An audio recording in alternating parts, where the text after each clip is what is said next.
Okay, so I grew up poor.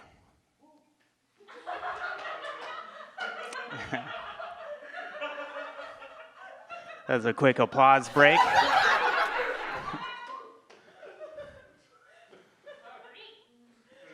I didn't know I was poor. You don't know it as a kid, right? You got to figure that stuff out. The car. I remember my friend's car is how I figured it out. I was like, "Where's the wood paneling on the side?" The car just starts. You don't have to push it down a hill. You have seats for everyone. You don't just load the kids into the back. Started figuring it out at the grocery store too, because I used to go window shopping at the grocery store. Put my hands up on the glass. I'd be like, "That's what tuna looks like." But then, in the same way that I figured out that I was poor, I also figured out I wasn't that poor. I was Canadian poor. I didn't know that was a thing. But then my dad won a contest on a radio station, a trip to Dominican Republic. And these kids were asking me for my clothes and my shoes and stuff like that. And I gave these kids my shoes. I couldn't believe they wanted them. They were Velcro shoes from Zellers. I got a different interpretation of what poor was when the shoe was on the other foot. Canadian poor. It's like coming last at a beauty pageant. You're still beautiful. I didn't know that. I didn't know that until I traveled and I got a different point of view. And I remember that changed who I was as a person. I stopped feeling sorry for myself, and then that's when I remembered I wanted to do something to change the world. And I still am. I mean, I was smarter when I was a kid. Obviously, life will beat you up a bit. So I've lost a few brain cells along the way, but I'm one of those people that's so smart that I bring joy to people's lives every time I'm wrong. Like, you got to see my girlfriend at home when she's right and I'm wrong. She looks like one of those people on the show Maury that is not the father. She starts jumping up on the couch, throwing things at me, saying, "I told you so." I'm like, I got to hire security.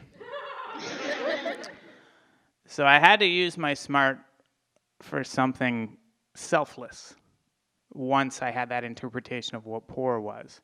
And when I went to university, I got accepted into an engineering degree, and I went into specifically an environmental engineering degree at the University of Alberta.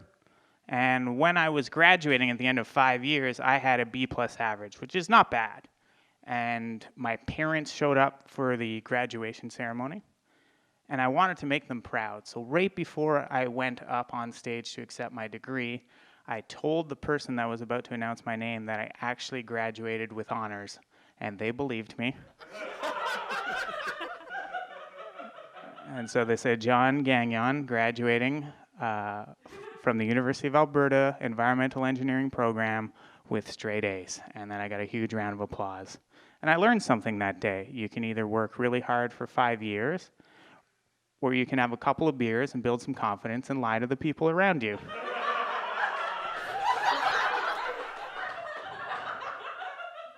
In Canada, we have something called oil sands, and it's a dirty form of petroleum, and that's where I wanted to focus my energy. So that was the first job I ever had. They use a lot of water to remove the oil from the sands. It's a very dirty process, and you have to build a place for the water to go into for it to not contaminate. And this is something that's great about Canada, is that we make sure that that type of stuff doesn't get into the rivers. There are countries around the world where the miners don't do that, and the water basically becomes poison. And these people don't know this. It takes years for the water to run off, and then eventually people are drinking what they think is clean water, but it's full of iron and stuff like that, and it slowly poisons them.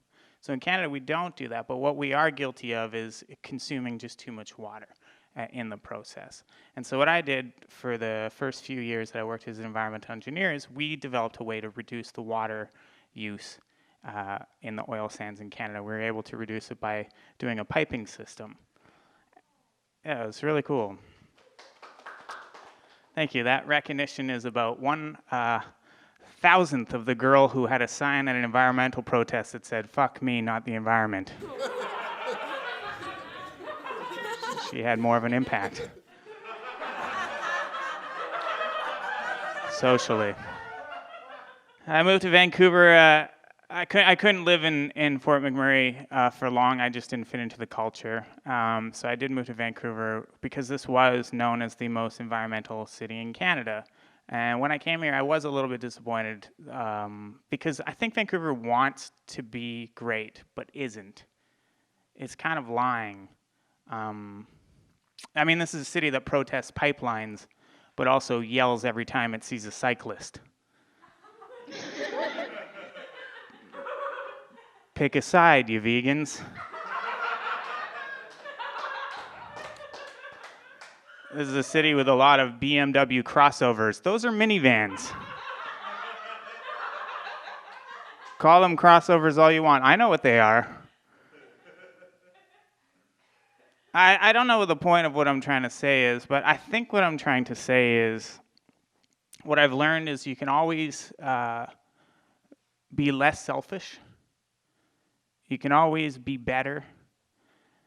And remember that there are billions of people across the world that are happier than you are and would do anything to be Canadian poor. I'm Jon Gagnon.